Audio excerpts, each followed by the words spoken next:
Okay. Good morning. Welcome to the Water Rates Committee meeting, March 3rd, 2021. Today we're going to have a brief, we're going to have an overview of some of the things we've discussed in the past, and really kind of looking at some of the costs. Are we okay? So we've got an agenda on the, just a general memo. If you can pull that up on the screen, Danette, so that folks on home can see that.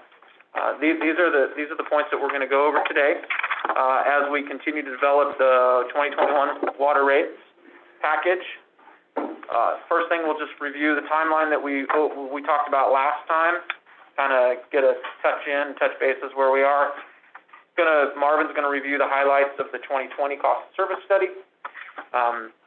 We're going to go over the direction that was given by the board back in 2020 as well, and talk about some of those, talk about the direction specifically, as it relates to the fixed-base commodity rates. And then we're going to do a quick review of the shared resource analysis that I don't believe Director Heck has seen in its entirety. So we want to give you an update of what that is and a revisit of that. And finally, just a brief overview of kind of where we are in terms of the overall review of the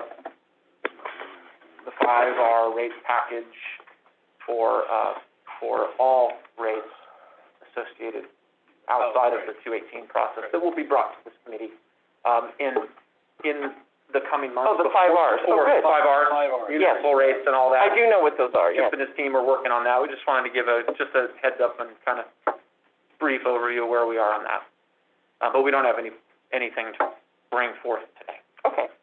That's kind of a nutshell of what we're going to talk about today. So why don't we go first to the timeline in the folder? That's the rate adoption. That Excel sheet. Yeah, the rate adoption schedule. There you go. Nope, that was it.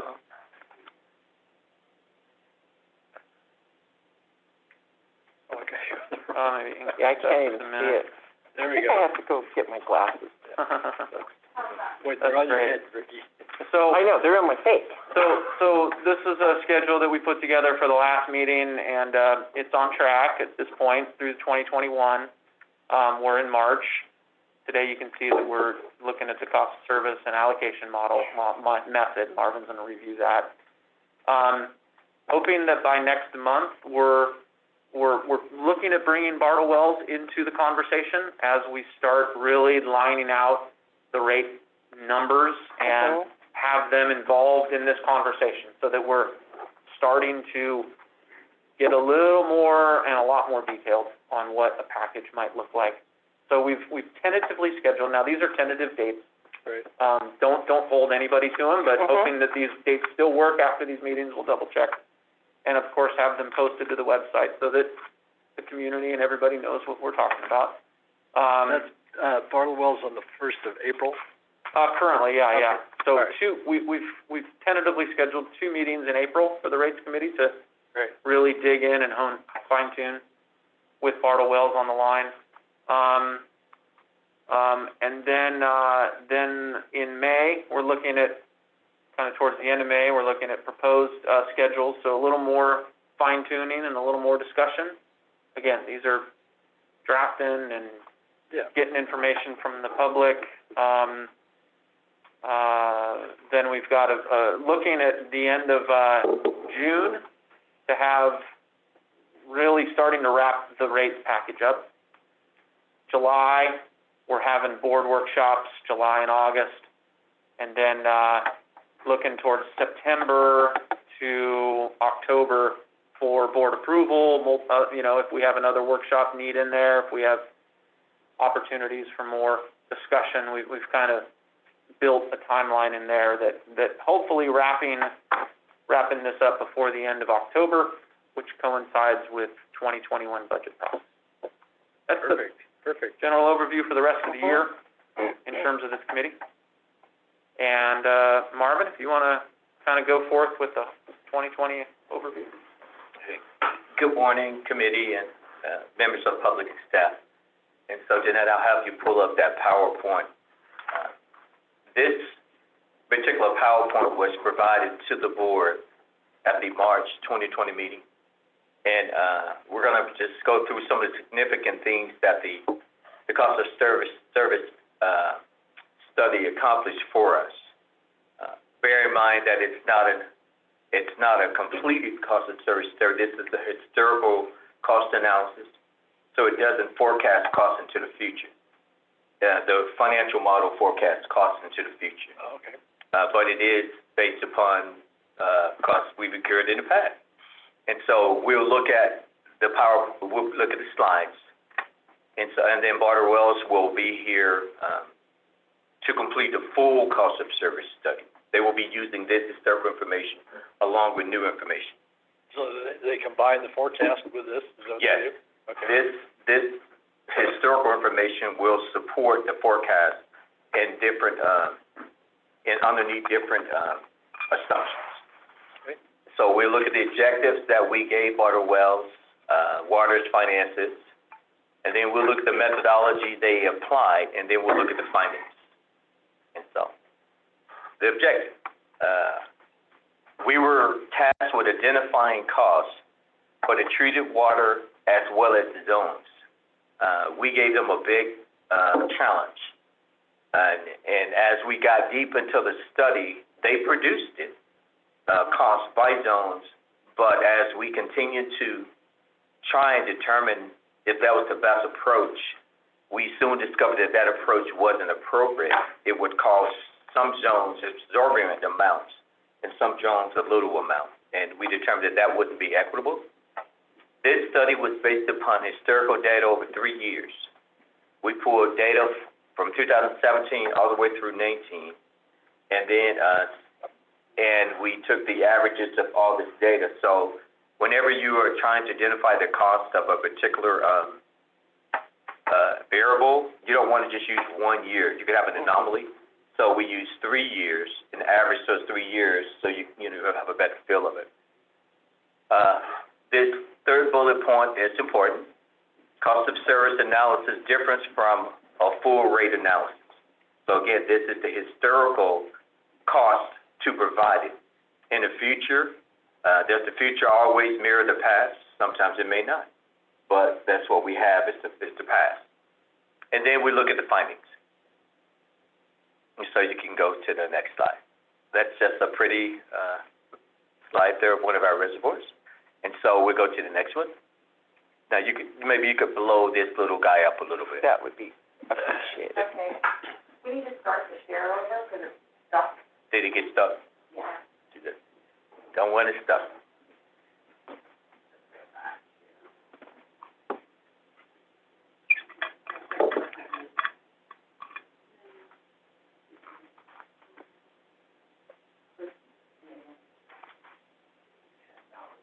Yep.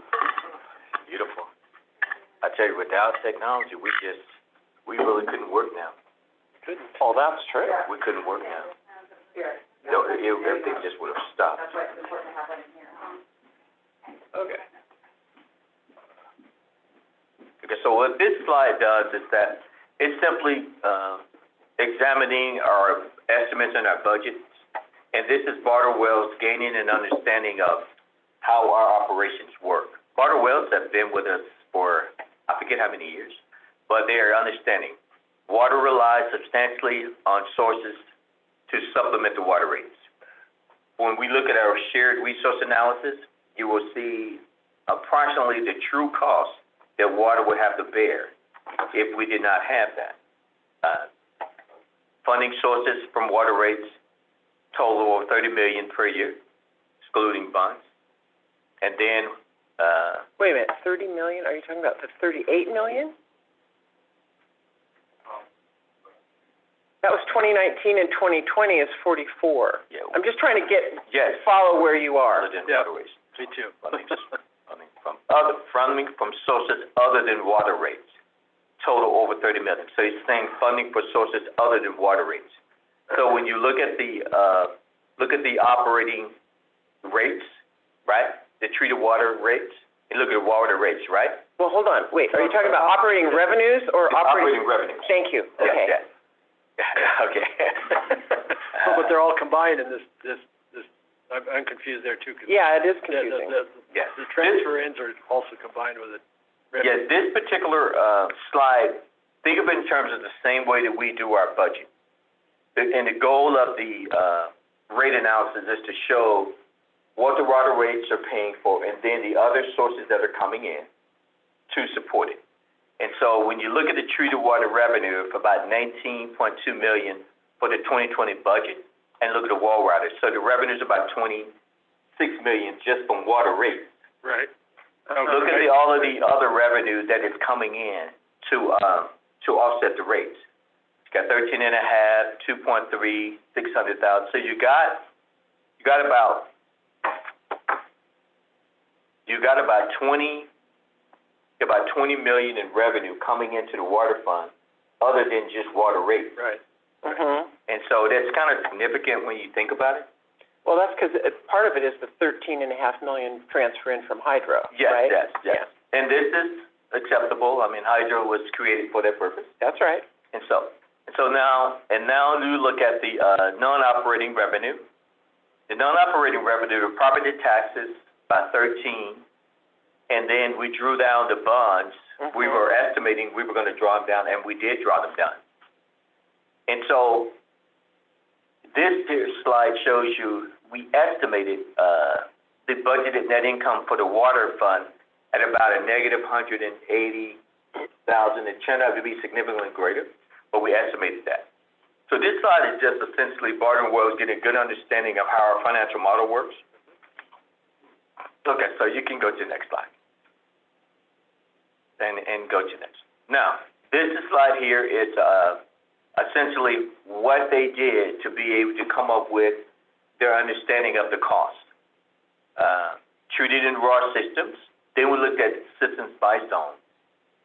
They looked at over about 200,000 rows of data over those 3 years. Chip and I spent Bob did some work on it as well. We spent a significant amount of time, right, Chip, allocating the cost to the appropriate zones. Mm-hmm. Some of it was a little tricky because our accounting system doesn't really associate projects to zones, but we were trying to take those projects and associate them to the infrastructure behind it. I think it's important that you did that exercise so that we have an accurate, data point or base point that from which then to go forward. Before we didn't have that data. I definitely concur. I appreciate that you did that and spent the time. Yeah, I Thank definitely you. concur. I definitely Okay. concur. For transactions coded deposits facility staff allocated the percentage of treated raw, so we did our best to do that. And then projects and facilities were mapped to each service zone. So we took all our facilities up and mapped them to those. And so, you can go to the next slide. And this is the finding. Overall, on the average, the 3-year average, we found that the treated customers were consuming about 54% of the total cost, and the raw were consuming about 46%. Well, wait, when you say consuming, you mean they were paying? No. They were using. This is amounts of water. No. This is them consuming operating expenses. Or cash. So they're consuming labor time, Oh, okay, they're okay. consuming So materials. they're paying for, The amount of their time and the amount of district budget, this is how it was allocated? this is how it spends out. Yes. Okay, great, This is how, I see. this is the percentage that is costing the budget to deliver treated services. Mm-hmm. So it's costing the budget 54, we're charging 54% of our budget to deliver treated, 46 to deliver raw. I see, okay. And this is this is actual cost. This is operating, this is not non-operating, right? This is operating, This is exactly. operating, okay. This is operating. Oh, it says at the top. Yeah, this is operating. But no, that's a good point. Because we excluded the capital budget. Right. Even though you saw it on the other page, it's significant in terms of overall reserves, but it's excluded in terms of trying to distinguish how much the percentage it costs us just to operate the system. So then how do we plug that in for the overall big picture? Because that's significant when you have a project like Kobe going on now, right?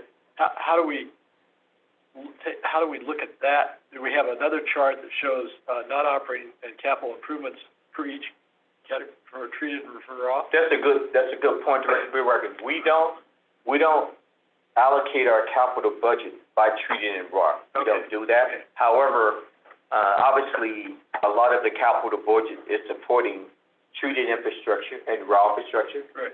But our capital budget is kind of supported by property taxes and capacity fees, Right, right, right. and not treated water rates. Mhm. So we don't mix the two. It is good that you see that relationship, Right. but we don't mix the two. So I wouldn't want to charge my treated customer an amount to maintain infrastructure that might be supported by property taxes and capacity fees. Mhm. This is where that whole thing gets complex, right? Yeah. So I was looking at the history. All right, for instance, in 1960, we started building treatment plants, right? And I go, okay, who funded them? How did they get, that was new money or new requirement at that time. They had to be capitalized and built, and today we're facing the same thing down the road with a couple places. Right, okay, how does that factor into? Now, your treated guys pay a certain portion because they're paying debt service. Okay. So the debt service used to fund, I think we've issued about $70 million in debt since 2011, approximately that amount. So that $70 million is being serviced by the treated. By the treated, okay. Yeah. Right. And now that we're transferring some property taxes in, they're servicing less because so Sure. it gets a little Borrowing from Peter to pay Paul kind of thing. So to recap what you said, we're not delineating capital expenditures to treated or not dividing them out, showing them. Exactly. The capital budget is not related to the operating rate. Right, okay. Yes. However, there were projects in this cost of service analysis where we took the percentage of water in a raw water canal and found out that, for instance, 80% was for raw, Right. 20% was for treated. We allocated the cost of that project based on that percentage. So for instance, South Yuba Canal does exactly that, right? Cascade Canal is a great Cascade example of Canal, that. good It's a pretty example. high percentage, like 20%. Right. I don't know the number off the top of my Right. head, but 20% went to treated water, and so therefore 20% of the cost of that project went to the treated, and the rest went to raw. For running that canal, For the cost of service analysis. the cost of okay, for that, right, okay. Got it. That's what that 200 lines of code, we went through Right. every project, every Right. charge, and tried to put it in each bucket. And Okay. try to clearly know where our expenditures were going. It's challenging because we don't have dedicated resources for treated, and we don't have dedicated resources Right. for raw. Right. So it is challenging to make sure we kind of allocate on a fair basis, Mhm. like, the amount of time. It's kind of challenging. So on the average, we are determining that 54% of the operating budget is consumed by treated customers, and 46% of the operating budget is consumed by raw customers. That's what essentially this is saying.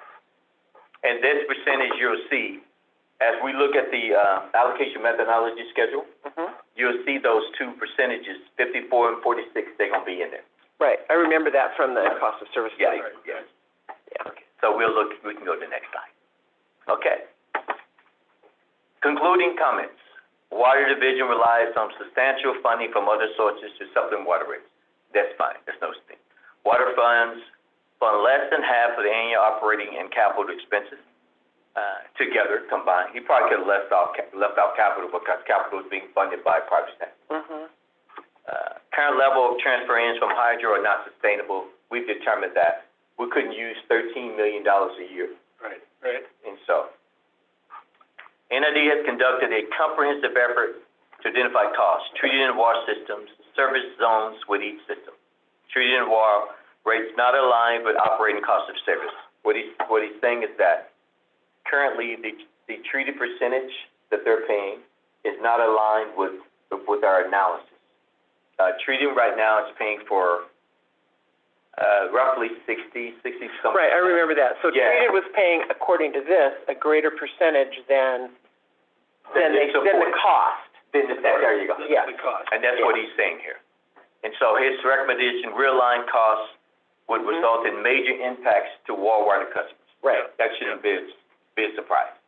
right. And so that's the summary of it that supports it. We'll see the percentages as we look at the allocation schedules. Mhm.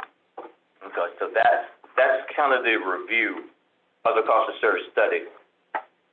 The next direction was that the board had given us direction to consider these next 4 points in our summary forecast model. And so our summary forecast model must consider the allocation between treated and raw in a different method. That report was using the 54-46 methodology across everything. Mhm. But we determined that, and now have you open this spreadsheet now, did it? So then I opened that one spreadsheet where it says the allocation and shared resource spreadsheet. Yes, that guy, and you can blow that guy up. Marvin, excuse me, but maybe every now and again, we might wanna Just ask check and see. if there's public comment, Yeah. or if Oh, you that's a guys good idea. have questions, because we're just That's a sort good of idea. free just flowing kinda ran until we through get to the end. Maybe Mhm. take a look and see if there's anybody, Not that understanding, yeah. has any questions on that particular review of that study. Can you look and see if there's anybody out there? Anybody raise their hand? R9.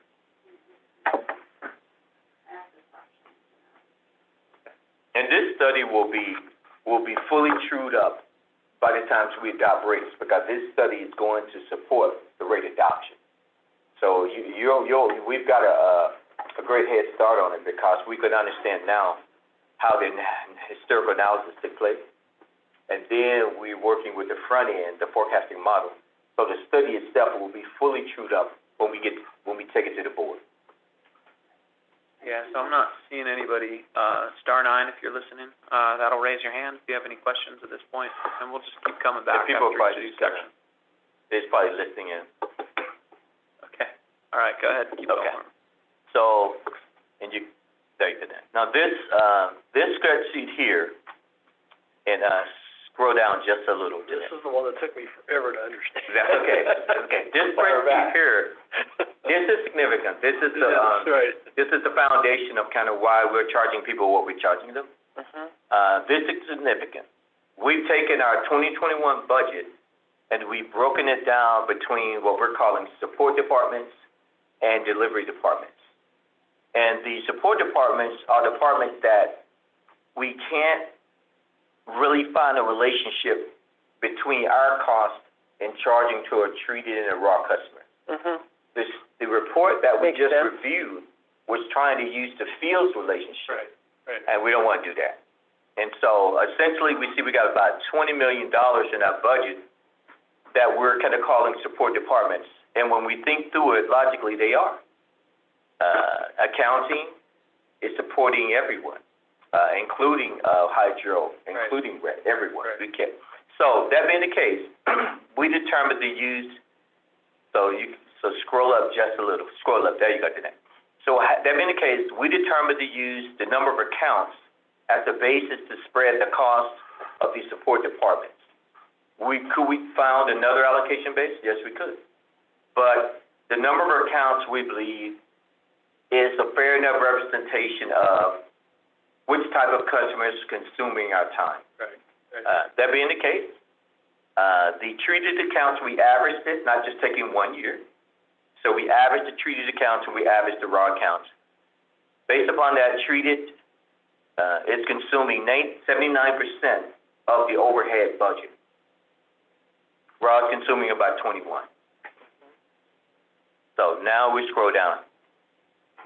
You know, I would really appreciate to get a copy of all of this, Okay. unless you think I have it somewhere. No, I don't think you do. I don't think I do I don't either. think you do. Yeah, it would be great Well, to not get the- hard copy of Not it. the current ones, I think we've had copies of this in the past. Not the current ones. I updated this with the 2021. Right, Right, that's what I'm yeah, saying. yeah. This would be really helpful to Mhm. get hard copies of. And I've done allocation models for cities and other areas, and you can get very detailed. I mean, you can start the number of purchase orders, the number of cell phones, the number of, you can get very detailed because it gets kind of sensitive when you're charging customers and, you know, they're subsidizing the general fund. So, And we've had criticism about, I've heard criticism about using the number of customers, okay? You have. Yeah. yeah, there's And- always And criticism. there's always gonna be, so. But I- what's the Andy, basis of that? I'm that interested. it's not as accurate as another way would be. Not relational, yeah. And I was fairly satisfied with using that. First off, for the ease of coming up with a number, Uh-huh. of using the number of customers. Yeah. So any other ways would be. Is it is it the most accurate way? It may not be, but They're hugely it- complicated, right? it's just a complicated, think about it, look at the shop. Shop operation consumes about $1 million, right? Mm-hmm. So if you're trying to find an allocation base, logically you go, okay, how many vehicles support treated water operation? Right. How many vehicles support raw? Right. Mhm. You're gonna get into where it's gonna be very difficult to know Hmm. if each one of those vehicles are sharing that same operation. Because those vehicles is what's being worked on. So it gets a little dicey, but, and for this purpose, this is what we've used.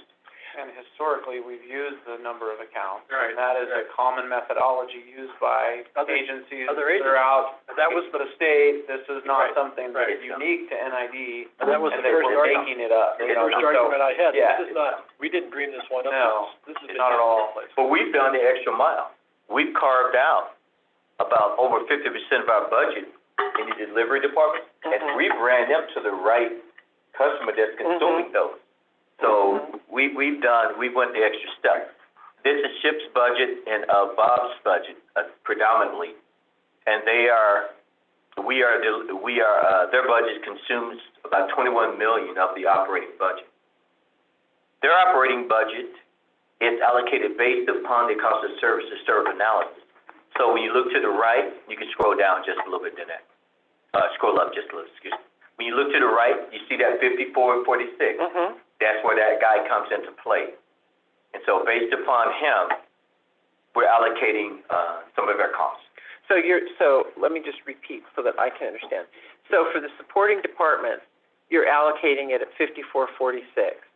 Is that what you're saying? Delivery Yeah, department. delivery department. Delivery. So, but those, You can think of it as service department. Service department. Well, I'm looking specifically right now at support departments, and then there's delivery. Yes. So on the support departments, you're doing 5446. On delivery, you're doing 6634? No, No. go up a little No. bit than that. No. Right there. On the support department. Oh, thank you. Okay. Yeah. Yeah, it was missing a chunk. Support departments, we're doing 79-21 split in the cost. Mhm. And on the delivery departments, we're doing a Hold on, 54-46 Just split. back up for Director Sec. That's based on number of counts. Right. Understood, Right. yeah. Yeah. That's Okay. what the support is. The delivery departments are based on the methodology that we reviewed in the cost of service. Uh-huh, okay. Oh, got it. that's important to note. That is an important distinction, Yes. thank you. Yes. yes, the delivery departments generally charge all their time to a facility, Uh-huh, and so we're able to track those. So a you little- have those hard data. Exactly. Yeah. So when we go back in the budget, we know exactly where those funds went to, what facility it went to, and we can, allocate those appropriately. And it doesn't make sense to use that percentage for people in the office. Doesn't make sense, because that percentage, that 54-46% basis, Mhm. doesn't make sense just to use that for overhead departments. Doesn't make sense. There's no relation. So in essence, we just bifurcated the total staff, time based on two buckets, so support and delivery. Delivery is the cost of service, the 54.46 percentage. The support are all of those other departments, and because it's just so granular, and we did not go to the level of effort to determine my time, Marvin's time. Understood. And so we base it on number of accounts. But I have a question specific to the engineering category here on Good question. my line 16. It seems like engineering could be allocated much more easily than any of these others, because we know that, you know, we've got these projects for treated and these projects for raw, and the engineering, I'm just wondering if we can get further down into the weeds, if you will, on engineering. Do you think that's possible? And how would it change, do you think? Well, and maybe the first question, if I may, Sure, please. is that's only showing 3 million for the entire engineering budget. I know that's not their Right, budget. yeah, I know. It's the operating So budget. that's just their operating, it's not the project. Oh, okay. It's just kind of their overhead general operating. Office overhead. Thank you. That helps, okay. And then if I may take a Yeah. step back, and the comment regarding, allocating costs per number of accounts and the challenges that comes with, I get that people wanna have that discussion. However, I think another thing to focus on that supports using number of accounts is, if you think about, for instance, customer service up there, we have to send out bills to all of our customers. Well, we have 19,500 treated water customers and only 5,175 raw water So it customers. makes sense. Naturally, a majority of their time is going to treated water. So Right. using the accounts that way helps to support, I think it's one of the best ways to help support where those costs are actually going. And there are other ways to do it, but I just think that one makes the most sense. It's the largest customer base we have is gonna take most of our time, and therefore 79% of the share, it seems to make sense. It does make sense to me, but what was the argument against it? Just that it was not as objective as it could be. It was Arbitrary. It was more arbitrary. Yeah, the nexus wasn't I clear think I enough. only had one or two of those. I was just, you know, But this has been, a number of account allocation basis has been challenged, and it holds up. It holds up in certain circumstances. But what we've done is going the extra miles, taking those delivery components of the budget and assigning those by people's time in the field. You know, that makes that's stronger than the number of accounts for those guys. Okay. Okay, so the last part, which how we determine who pays what. So when we click into where it says the 2020 total cost, to the right, you click into that 26.6, just click that field to that. Well, no, where it says 26.6 million. Click that guy there. This guy here is summing the cost from the support departments and the delivery departments. It's summing those costs. Summing them up, okay. Okay. Click the 66. The 66% is simply telling you this is the percent that treated now is consuming based upon its cost. In other words, right now, first we allocate the cost based upon the true percentages, number of accounts, and percent for the historical guy. Then we back into the overall percent they need to pay. We back into the overall percent they need to pay. The overall percent they need to pay, based upon the cost that they're paying underneath both methodologies, 66. And so these are the percentages that we essentially run with in our 5-year model. The 5-year model says treated should be at 66, raw should be at 34. So those percentages are back into from using the other percentages. And the cost of service study had those numbers at essentially what, 55? 54 and 46. Yeah. And so treated was 54. And raw was 46. And so we're saying that based on our internal look at these things, There you go. that it Should should be 66. 34. Because the cost of service study was taking all of the support costs, It blended the. and it blended it. kept the same percentage. Well, this seems more accurate. It is more accurate. It blended it, and we're separating it. And this helps with our analysis of the rates.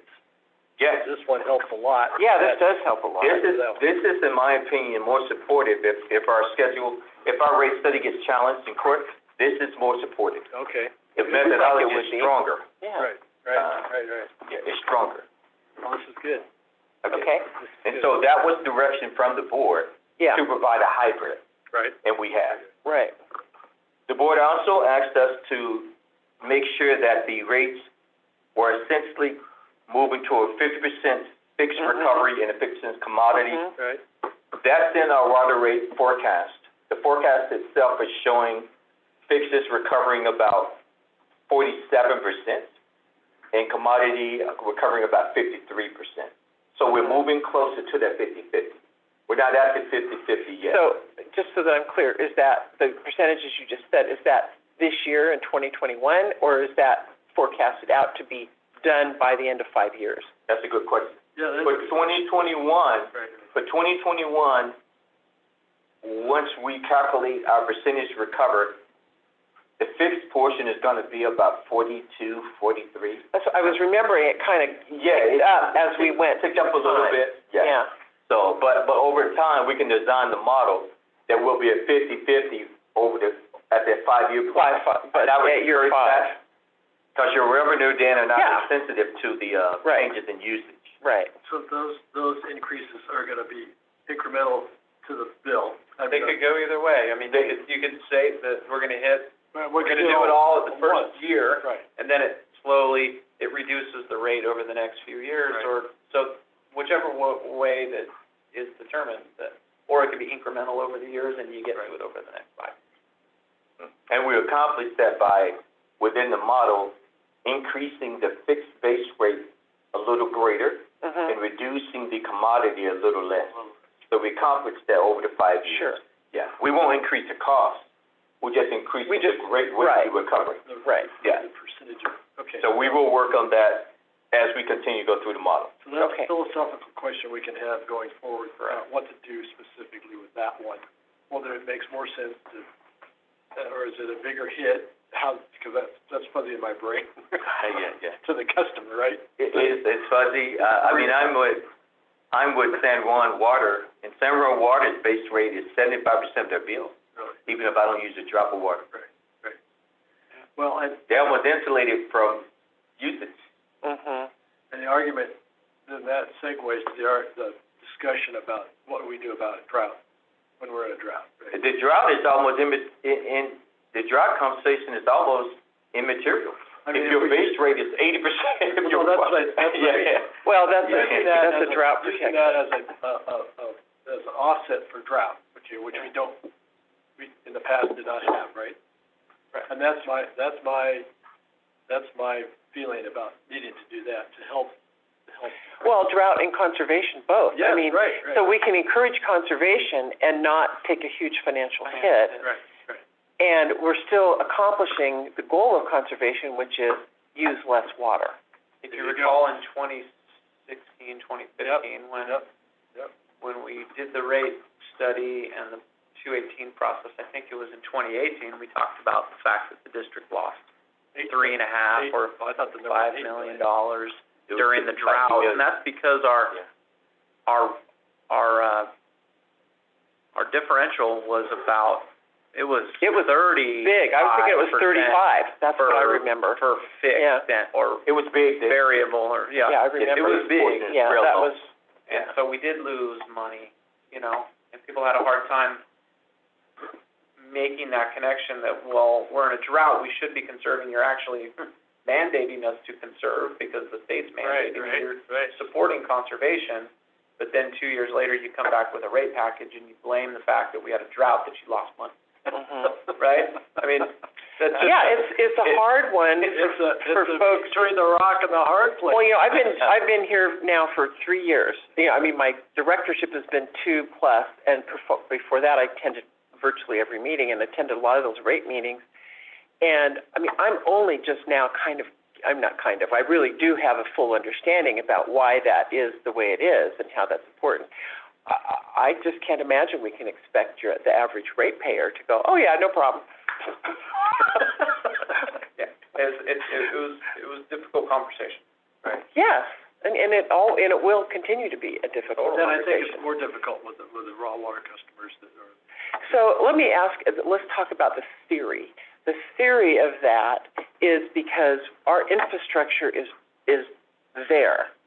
right? And, it's, you know, it's the canals, it's the treatment plants, it's all of that stuff. All that infrastructure is there. And so what we're saying is, the fixed cost of that infrastructure does not change if we have a drought or we have a big water year. Right. Those costs are essentially our fixed cost, no matter what.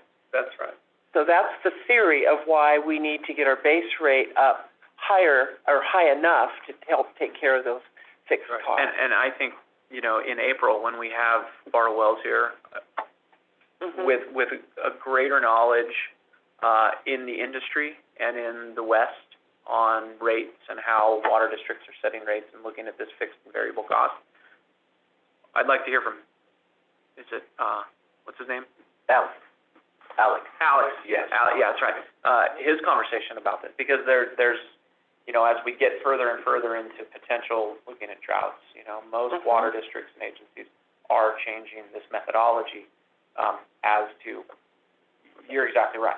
Right. Infrastructure is infrastructure, and it must be maintained, it must be kept up, and It it's doesn't not matter going how much away water whether or flows not we through have it. less water, Right, exactly. or we demand conservation, Or we're required. or we're required Right. conservation.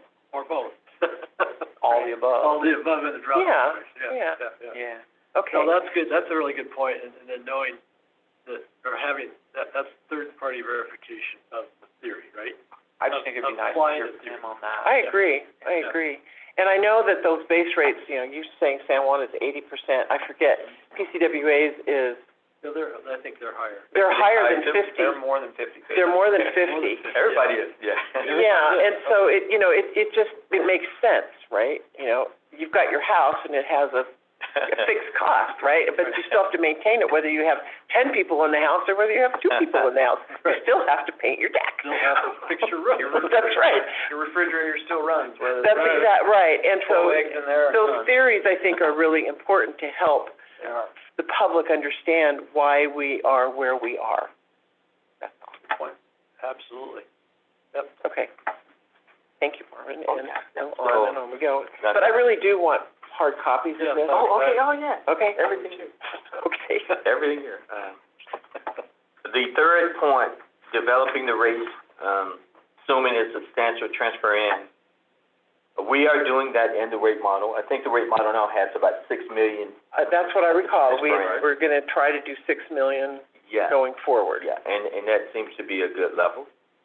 And then the property taxes was the change in, district methodology for using the taxes. Mhm. And it seems to be appropriate. And Mhm. so we're assuming a certain usage of that throughout the model. Right. And so when the board looks at the final model, they'll see that all of these 4 points we are addressing. Mhm. We're following their direction. Mhm. So the next spreadsheet, the little shared, Let's ask for Yeah, questions. that's- oh, yeah, At this that's right, point, Greg. we're kind of off that bullet. That's right, Greg, yeah, it was the, Questions from the public, Star Nine? Thank you. good point. Seeing none? Okay. Carry on. So we'll go back and to that one spreadsheet, go back to the, not the schedule, but the shared, allocation and shared resources, this guy. And now we can click on the next tab, the shared resources. Okay, and then you could blow it up a little bit. That's okay. So this is significant. What we were tasked to do is to try and take an analysis to determine just how much resources the water fund is consuming if we didn't have the hydroelectric fund. How much, again, how much resources? Just water- re-say that again, just so I can. So how much cost it would cost the water fund to produce the water without hydroelectric? Without hydro, okay, Yeah, thank you. yeah. And this is significant, because it shows, the benefit of the, district's decision to go into hydro is significant. Mhm. And so what I've done with this analysis is you see the to fund and the from fund. And then you see the resource type I'm analyzing. Mhm. So the to fund, in other words, under this scenario, To water from. to water from these guys. Mhm. Okay, so the first is the budget subsidy, and as we can see, water received about 12.2 and 13.6 million for the last 2 years. So that would be obviously, resources that water would have to come up with themselves if hydro didn't transfer that in. Mhm. The investment earnings, this is hydro's investment earnings being credited to water.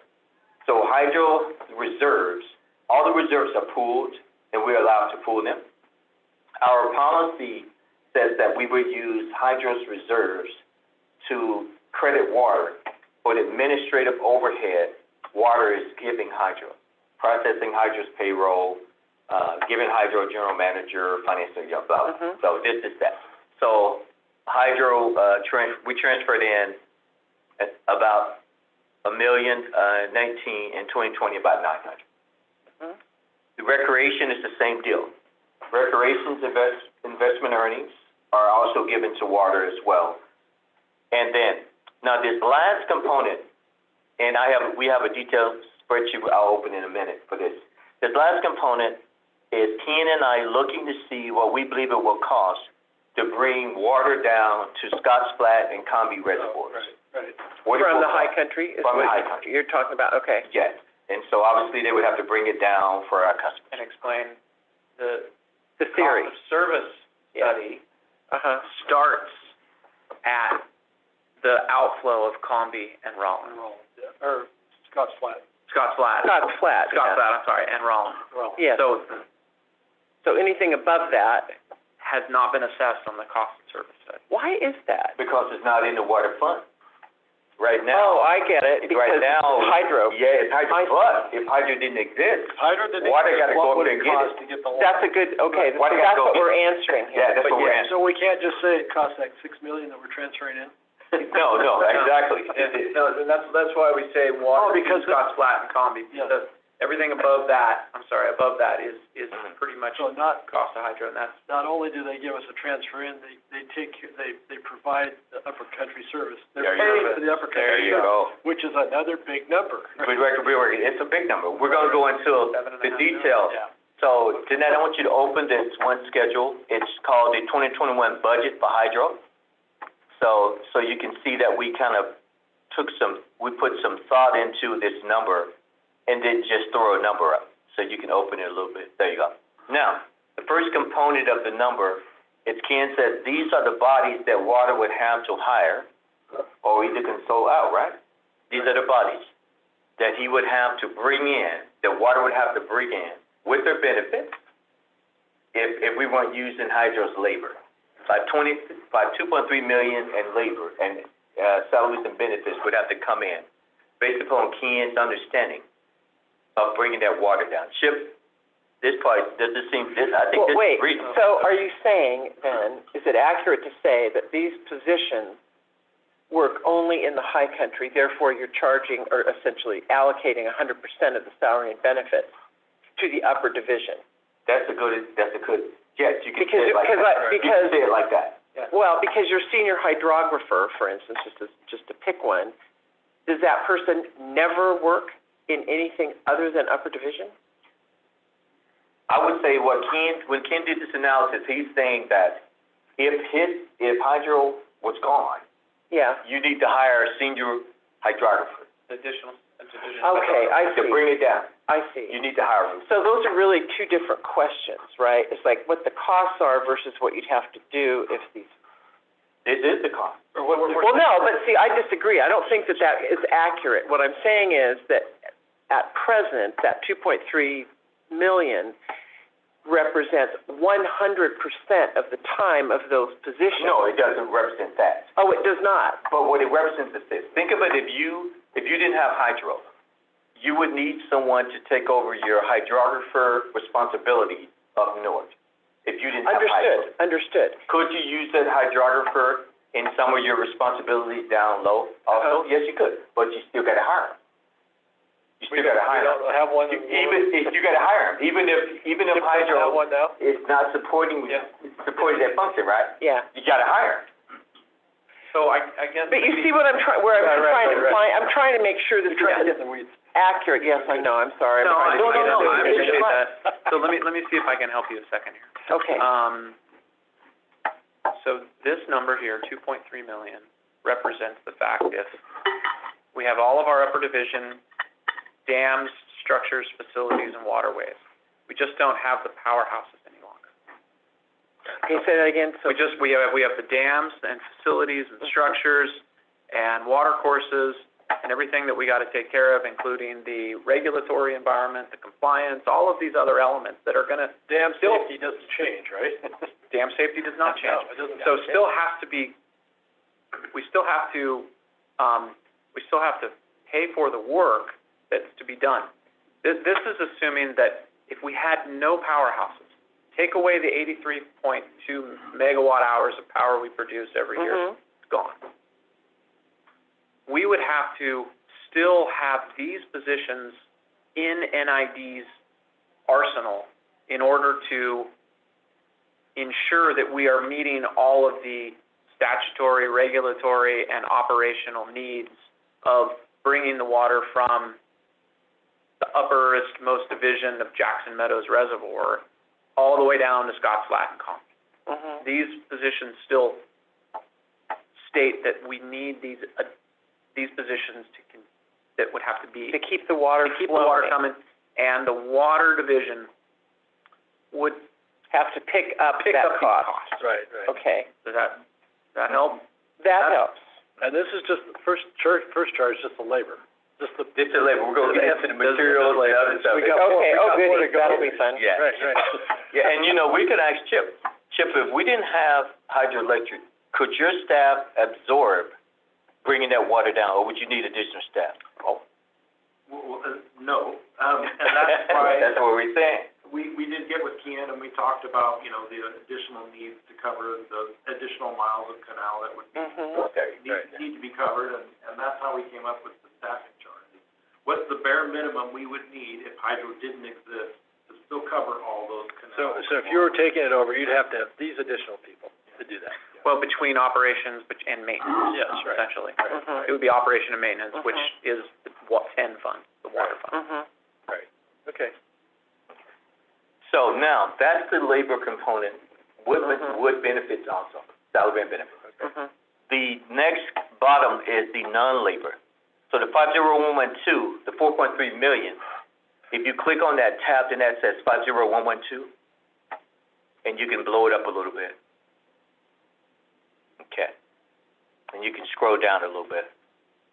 So these are the associated, Yes, Costs, yeah. see the last column, H, that says no powerhouse?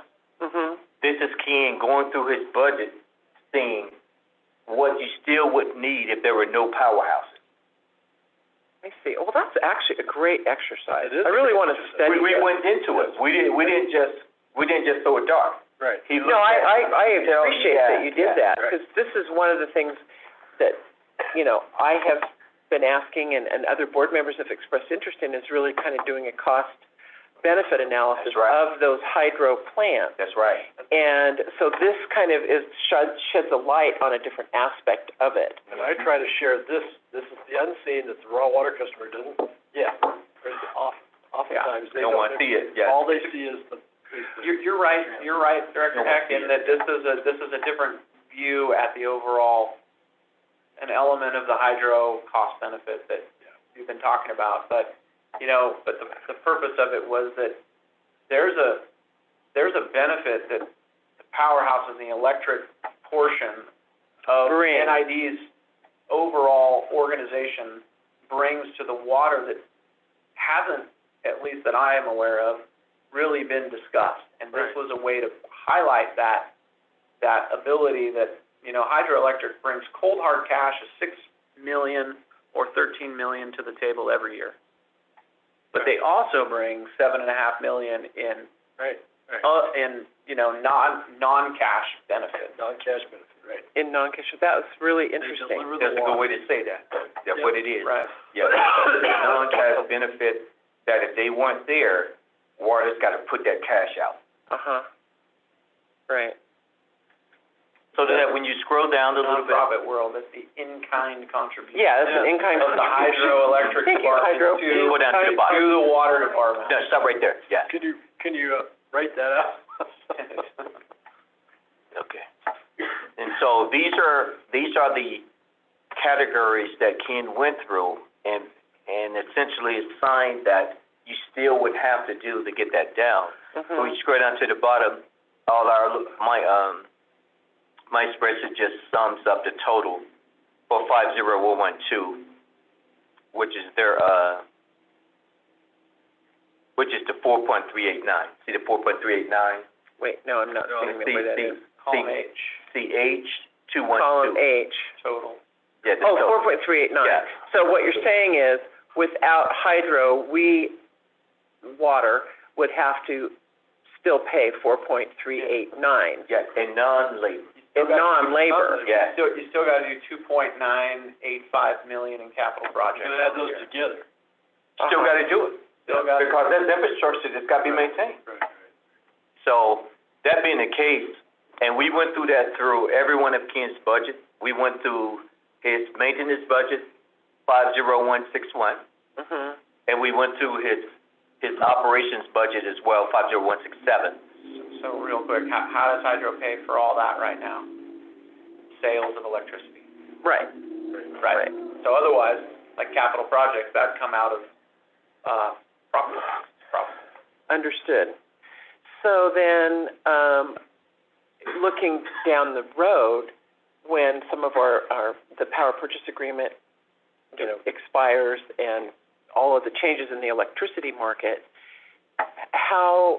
it seems like it's incumbent upon NID to make plans for that, because some of these fixed costs are gonna be there no matter how much income we get or not, is correct? It's very incumbent upon us to begin looking at those, or Yeah. at some point, start looking at those PPAs and when they end and what their value is to the district and Exactly. what they mean after Because the end of seems the like supply. in whatever 5 or 10 years from now, long after we are not here anymore. Not here anymore.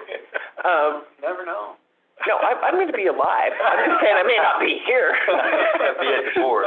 No, but for future boards and for future staff, you may not be here either. You may be retired by then. But anyway, it just seems like we need to plan for the decrease in revenue. We're not adding more power plants. We're not getting paid more for our kilowatt hours. So, Right? so, yeah, and so I'll add to Chip, that. you're looking like I'm giving you a headache. Sorry. As we looked at the ending of the, Scott Flat power purchase agreement, what'd we do? We didn't go out and seek a purchaser for that power. We worked with PG&E on a unique change so that we're essentially putting that power into the grid, and it's offsetting our electricity for all of our. That was really cool. So there's little things, Yeah, that was very cool. we should be defining as we look at those PPAs as they come up for renewal or expiration in another 10 years, that, Yeah. what does that mean? Because these fixed costs will not go away. They won't go away. And so then that then brings into the discussion, well, which of those power plants are most efficient, generate the most income, and have the least number of expenses? My business hat sort of goes, well, let's look at that, because maybe one of the answers, and maybe it's not, is to maybe slowly take offline a couple of these that are old dinosaurs that cost a lot of money, and they're not carrying their weight, so to speak. Sure. That might be one. It's a conversation to have. Yeah, one of the pieces of conversation. Without a doubt. So then if you're able, go back to the totals tab. So we won't go through, we won't go through Right. the department. Right. And so that's the 4.3 for the admin component. And then you have additional costs from the other departments. And those are materials and things like that? Yes, these are materials, equipment, things of this nature. Got And it. that's how you get the 7.5, which is that component of the cost to bring the water down to those reservoirs that water would have, that hydro is currently bearing. So the total benefit is the 2 point plus the 7 point. The total benefit is the 7.5. 7.5. 7.5. Yeah, the Okay. two, Okay, the the two is labor, added. salary, and Yeah, amenities are that's- built into the okay. 7.5. So, no, I misspoke. The total benefit is the 7.5 and the 6 that we're transferring in, Cold hard cash. the cold hard cash. Those two numbers. Yes, and that's on the, we're gonna go back to the, shared resource file, so we just Yeah. went into the details of that particular figure. So go back into that, the shared resource file, we wanted to look at the details. Perfect. So that's the 7.5, so you're able to see the details of That it. was great. So essentially, now this is what water is paying out. So that's what water is receiving in. Water is receiving in benefits of about 22 million. Now, which is what water is paying out. So for recreation, water is paying out the overhead component. So all of the overhead for administration is living in water now. Water's processing payroll. Water has the IT, water has GM, water has all of this. So if water was gone, hydro and recreation would have to pay for those services. They got to pay somebody to do their payroll, pay somebody to do their budget. Well, that's never going to happen. The capital, that may not happen, but We're here to bring water. we wanted to get the net of the benefit. The net of the benefit is not 22. The net of the benefit is 22 less 3.4 million, because water is paying out. Water is giving out 3.4 million in benefits. You know what I mean? So we'll be fair. We look at what they're receiving, look at what they're paying out, so we can see the true net. So the true net, the overhead benefit that water is given to recreation, it's about $630,000 for 2020. And the way we came up with that, if you scroll down to the bottom a little bit, and you scroll down, the way we came up with that is essentially the $15 million, $15,062,000. These is the overhead costs for water. I took out debt service, to be fair. So in other words, I took out there you go. I took out the debt service component, excludes debt service and capital projects. Got to be fair, because the debt service payment has nothing to do with supporting overhead. Right. So we took out that, to be fair. So when we scroll down a little bit, we're using the number of FTEs to show how much it would cost to support each operation. So we think logically, we have a total of about 215 FTEs for whole NID, right? Water is supporting 215 FTEs. Benefit administration, blah, blah, blah, right? They're supporting it. So we allocate based upon the per FTE, then $70,000 is per FTE, what it costs for administrative support per FTE. And all we're doing is timing that cost times the number of FTEs that recreation has to be able to allocate that overhead dollars. So we got one pool of dollars, right, overhead, and it's supporting 215 FTEs. So we get the per FTE, and then we simply take the per FTE times the amount of overhead, and that's how much water is given to that particular fund. Got it. Now, the FTEs, does that include benefits in this?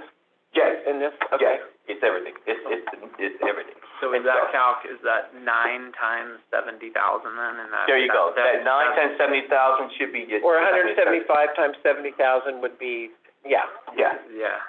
Got it. So if you scroll up to that a little bit, we scroll up. We keep going up. And so we scroll up a little bit. There's your 630. Now we stop there. Yeah, I'm getting my calculator. There you go. Yeah. And click inside the 630, that 630,513. 513. Yeah, and you see that's a formula? So they're simply taking the FTEs time that got. Now, this other component that water is giving to recreation is very, Chip gave us this. This is the water customers supporting the water systems at the recreation site. And not getting a benefit, but they're doing it. And so this analysis here, you can click inside of it, that 593,000. That's a hard code, but it's taking from, and Chip gave it to me. Chip, you could kind of explain perhaps how you came up with that number there. Well, I believe, Marvin, it's a combination of not only the treatment crews taking over the water systems and running the water systems at the campground, but also some of the rebuilding of the campground's water system. It's a combination of labor and materials to do both of those items. Yeah, were some of those one-time costs?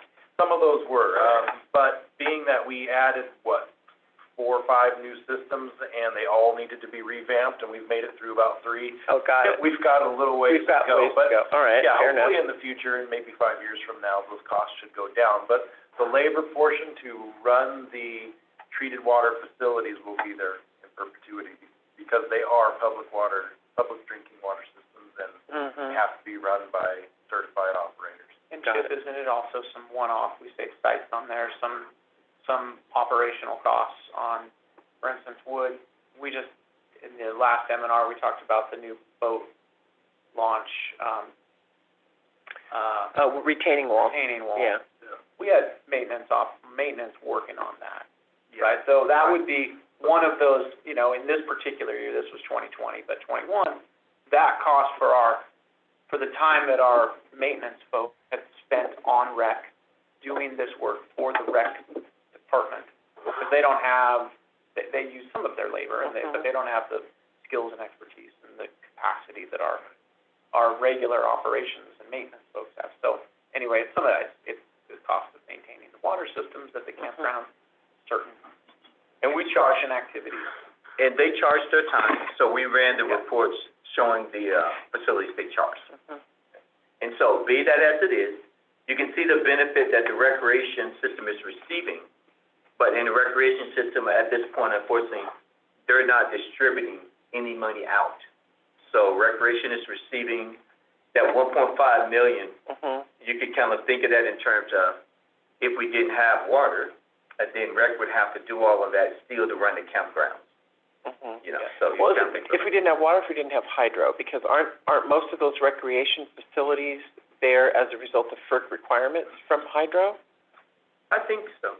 But the state might mandate you provide rec too. Yeah, well, I'm just it's asking. hypothetical, right?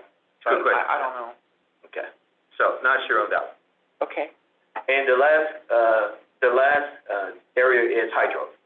So hydro is receiving from water about 2.1 million in overhead support. So 2.1 million. So if water was not providing hydro would have to go out and hire people to do payroll, have people to do, so it would have to. IT and so on. IT, so it would occur that. So you see the receiving benefit of hydro and the dispersing, what they're dispersing. So this shared resource analysis gives support to the water rates discussion in terms of what the water rate customer would really have to pay if the district chose to kind of sell hydro or get out of the hydro business. Well, and the question was raised last year when we were talking about this and just sort of informing the Water Rates Committee of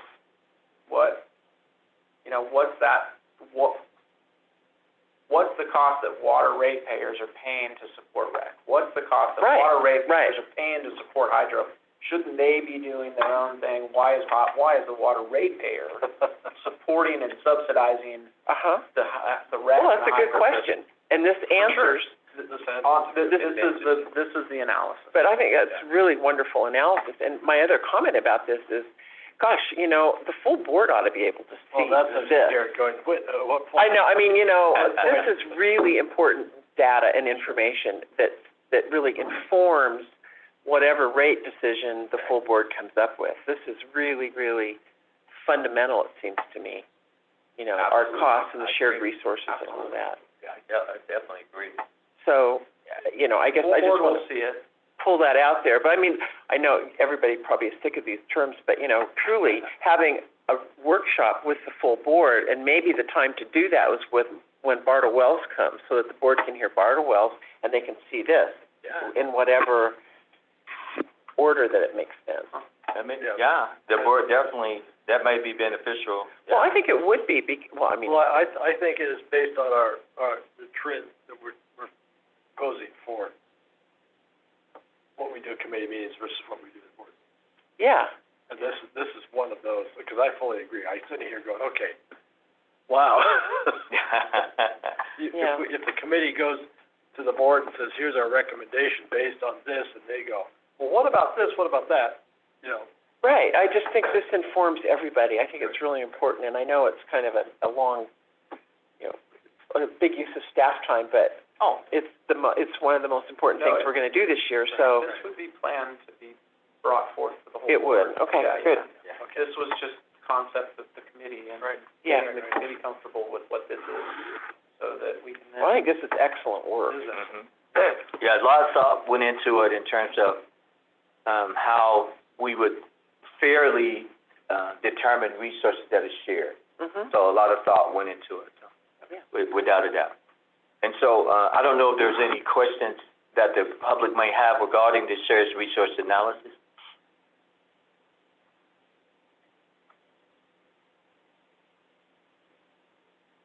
Okay, so I don't, Oh, I see a hand raised. Michael Hillweld. Good morning. A great conversation and Good morning. very, very informative. And Marvin, your new cost accounting system will enable you to track some of the expenses more easily, won't they, in the future? you know, that is a great question. Yes, that new financial management system is going to allow us to assign costs to infrastructure at a much better way than we're assigning it now. Great. A lot of this is assumptions that we're using to come with the numbers, but it's without a doubt, it's important that we continue to push forward on that. Great. Thank you.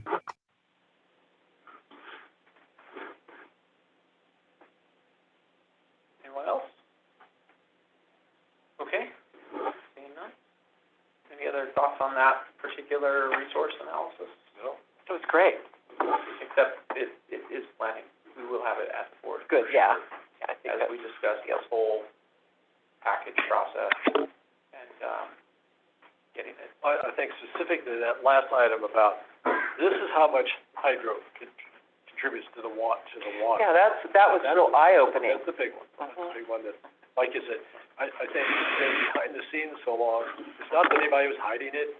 It's just the fact we know that we're living it as a district, but the consumer may not understand it. It probably doesn't understand that very well. So, Yeah. Okay. the customer, not the consumer. Okay. So the last item on the list today, is just to touch on kind of where we're at with the rates review. On the municipal side. Yeah, the schedule for 5 So- hours. Yeah, so, and I'll back up a little bit and give you an update on Thank the you. whole thing. Because we started this with Director Peters and Director Beerwagen, and rightfully so. We have our, rate of schedules, and staff has dug through all of them, 30-plus pages, and gone over all of them, trying to ensure we know where the calculations came from, we know how they're escalating, and we've made a long way through that.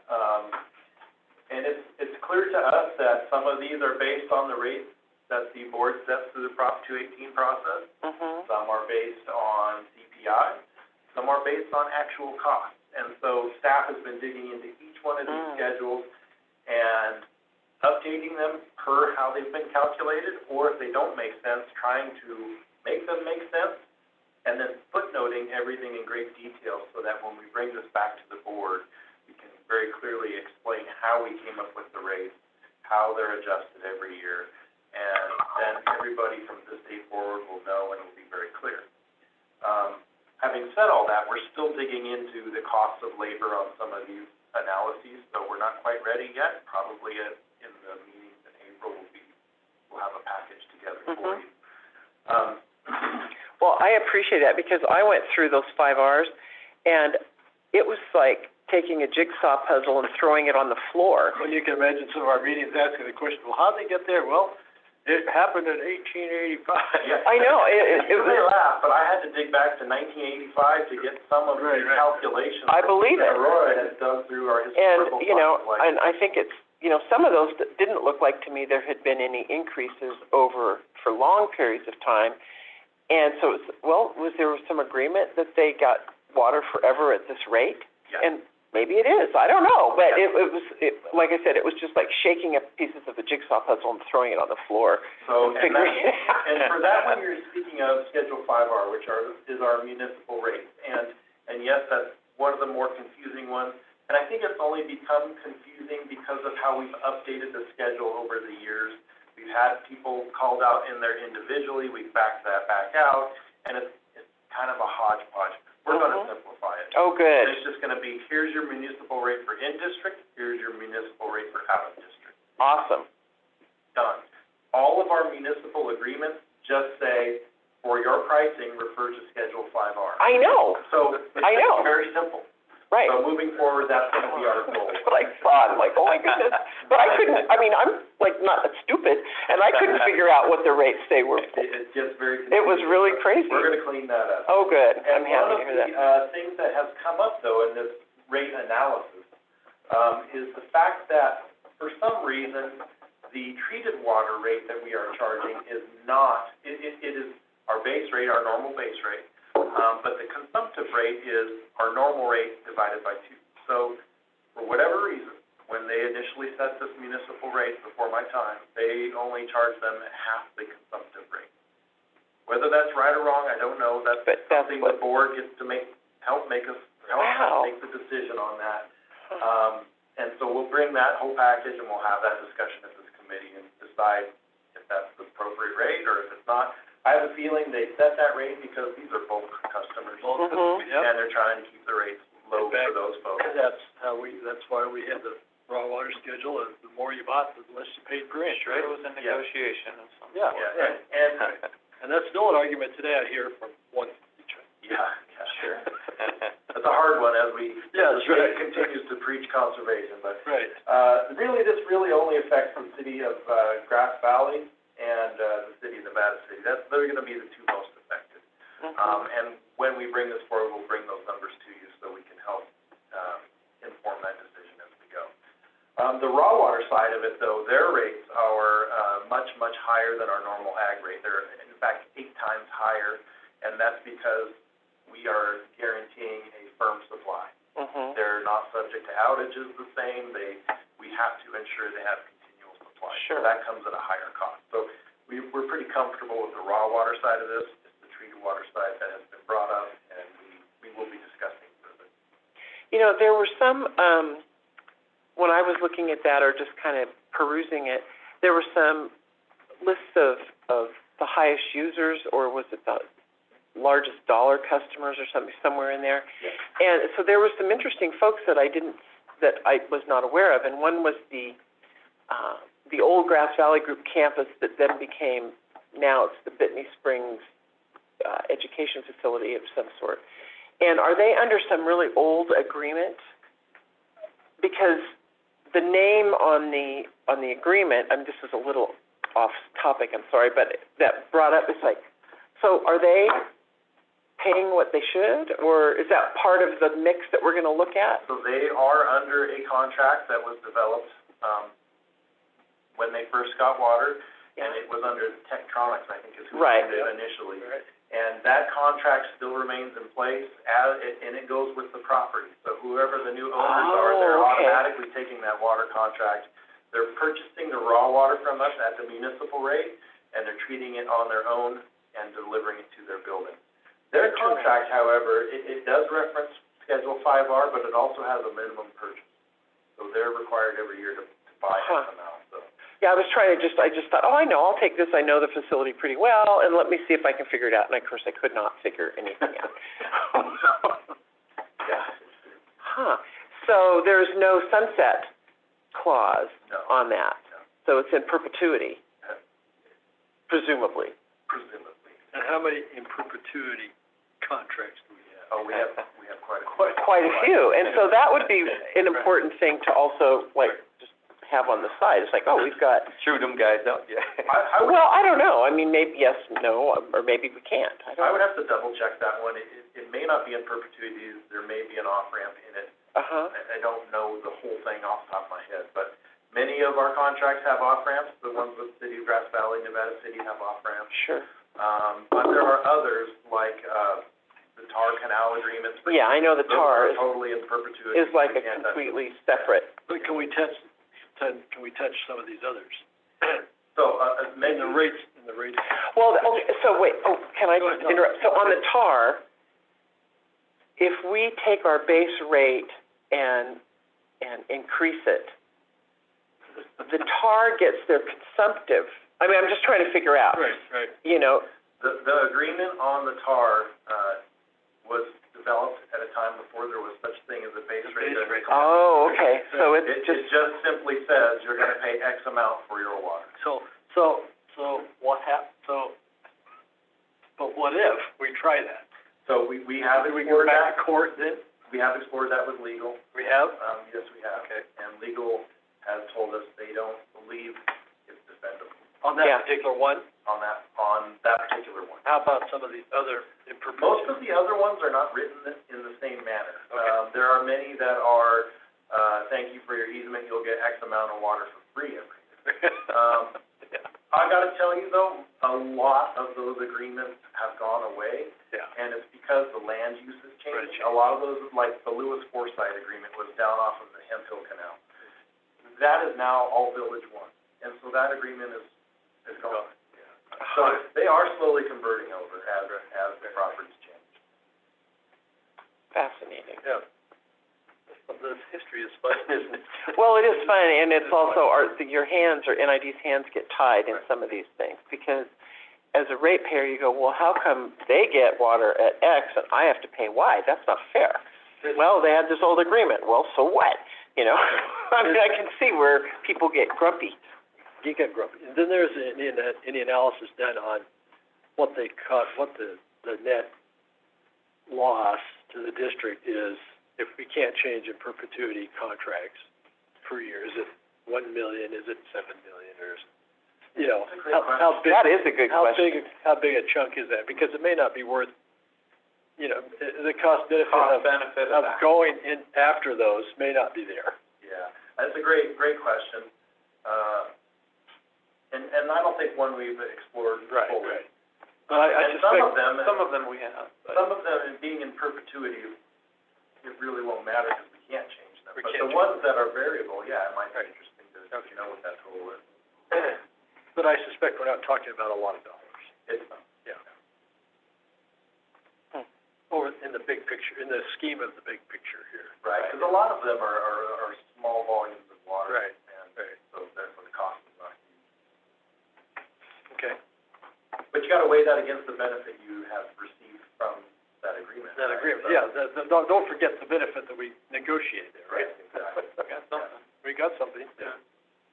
Mhm. So, long and short of it though, is that we are still in process of updating these schedules, and we will be bringing a more complete package back to this committee to discuss Wonderful. in detail, hopefully get some recommendations from you all on some of the updates that we can then take to the board as part of the entire rate analysis package. Okay. All right. Well, thank you. That's an important piece of work and a lot of work. Sorely needed. Some of it is really old. Oh, yeah, I could tell when I was looking through those. It's amazing. So, that's great. So that concludes, let's see if we have any, public questions or comments on what we've talked about. You can cover the whole breadth of the conversation today. Doesn't have to just be what we covered. Okay. Well, I'm seeing no public comments. Is there any further questions from members of the committee? Like we say, we're gonna reach out to you, if we haven't already, and that April 1 date is tentative. I think it's like maybe the first Wednesday or something. I think that was kind of the thought on these committee meetings. But if that doesn't work. April 1 is a Thursday, but I did put it in my calendar, Okay, so I all right, have it. So maybe that one is set. And we'll the April Fool's Day. April Fool's Day. We'll- Will be the fools. we'll verify that here shortly. Okay, Okay, Um, that's fine. And, It's, it looks open. Not a joke, man. no, it is not. Oh, I have water rates on the seventh, written in ink you have it on a different date? on the seventh. Okay, That was well- probably a long time ago, so. We'll verify Okay. Okay, here in the next, week, make sure that that date works. thank you. Thank you. Okay, Thank you, everybody who attended. thank you all. It's a work in progress. Thank you for, Yes, we are. this concludes the meeting.